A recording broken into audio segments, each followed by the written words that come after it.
So first of all, what is the Earth? Planet Earth is the home of every life form known to us in the universe. Its age is about a third of the age of the universe, and admitted it is a thing of beauty. A slightly swashed sphere with a heavy metal core. And a lighter surface crust trapped in a thin sliver of sweet air to breathe.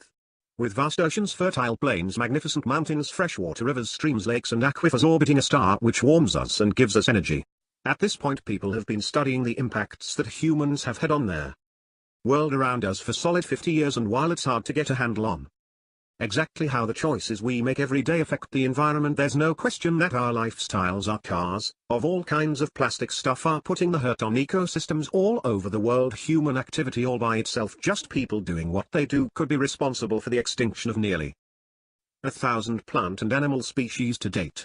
Sadly, there is no part of the Earth left that has not been affected by our actions, so much so that our planet's health, be it in the form of land where we survive and work on, the ozone layer, the water supply, the wildlife, or our species, is being put under constant threat. The few major problems are: Number 1. Global warming. Global warming is increasing rapidly, and greenhouse gases are the main cause. More extreme weather events might occur. One way to help is to drive less when you can. Rather than using your own personal car, try to carpool or use public transportation. If your destination is close enough, maybe even consider walking or riding a bike. Carbon dioxide, or CO2, is a major contributor to climate change, and vehicles are a large portion of the CO2 humanity produces. In fact, it's estimated that for every 2-mile car trip you take, 2 pounds of CO2 are put into the atmosphere.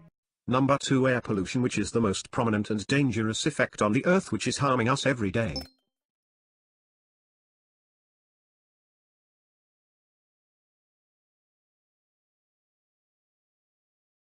As the population increases, water scarcity is becoming more of an issue. Water shortages may be caused by climate change, such as altered weather patterns, increased pollution, and increased human demand and overuse of water. The challenge is to collect it, to store it, and to make it more accessible to agriculture. Our goal is to breed plants that resist drought, upgrade irrigation systems, and to conserve water wherever possible. This also includes our production facilities. Number 4. Deforestation. It is the clearance of forests which is therefore used for non-forest purposes. In order to reduce deforestation, it is first necessary to know what's causing it. Global consumption of forest and agricultural products is one of the main drivers of deforestation. 70% of previously forested land in the Amazon is occupied by cattle pastures. Paper supplies, processed foods, and many other things for sale in high streets and supermarkets directly or indirectly cause deforestation. But the United Nations and the World Bank have something else in mind. Following global concern about the effect of deforestation on climate change, the United Nations and World Bank began pushing REDD, a solution to reduce the emissions from deforestation and forest degradation.